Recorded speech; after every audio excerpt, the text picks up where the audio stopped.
Hello everyone and welcome. Welcome to this week's astrology forecast for the week, starting April 26th all the way through to the 3rd of May. And this week is all about integration and alignment. So let's get into it. What's the story of the week? So this week is a bit different to the last couple of weeks, thank goodness. We've got a week where we've got a bit more harmony, integration, and finding that emotional balance within ourselves. The dust settles, our heart softens a little bit, and our energy finds its rhythm again. It's the start of Taurus season now, so imagine smoothing your hands over that fresh soil where everything feels a bit more grounded and calmer, clearer and ready to grow. So let's take a look at the key transits. So April the 26th looks to be a busy day. There's quite a bit going on. So we have the Sun moving into Taurus, sextile in the North Node in Pisces. And then we have Venus in Gemini, sextiling Neptune in Aries. And also on that same day, we have Mercury in Aries squaring Jupiter in Cancer. So then we have a bit of a quiet day on the 27th, and as we move into the 28th, we have Venus in Gemini trining Pluto in Aquarius.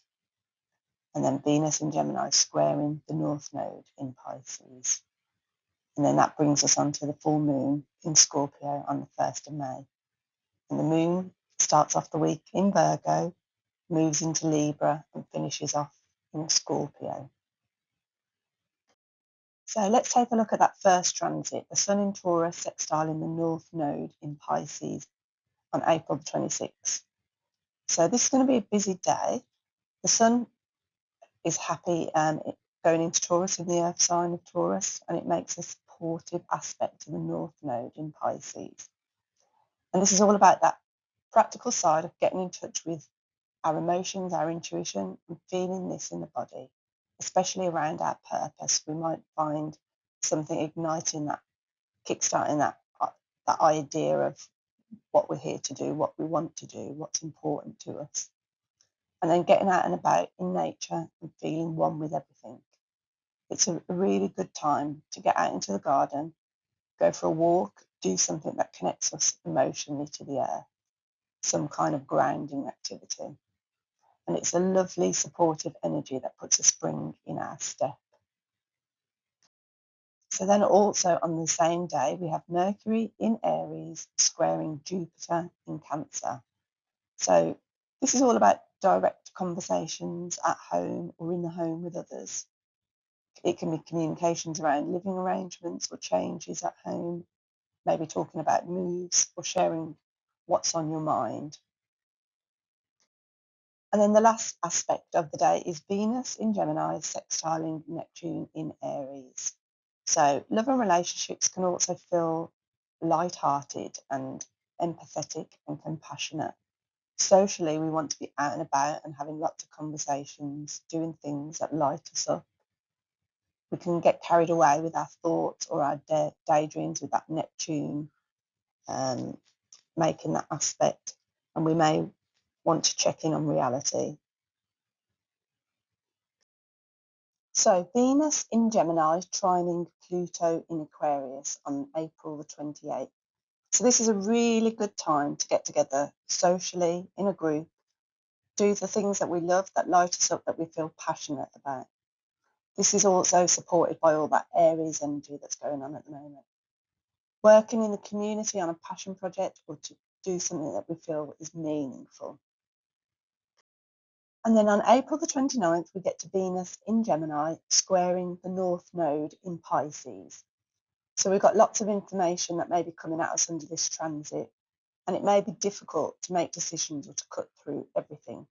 We may feel a little bit of tension between following our dreams and our day-to-day communications. All in all, it's going to be a bit of a busy time. And then on May the 1st, we have that full moon in Scorpio.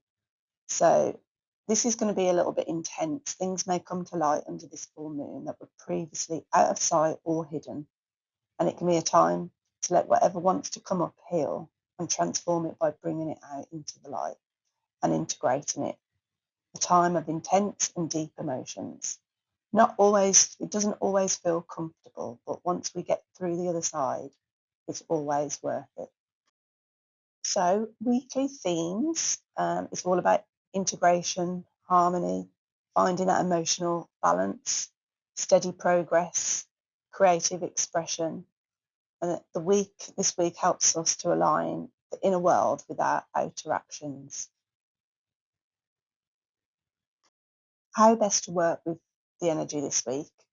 So we integrate any recent changes that we've had. We try and create that harmony in relationships, organising our routines with that Taurus energy, expressing ourselves creatively. We've got some nice aspects with Venus and Neptune, which will help with that creativity.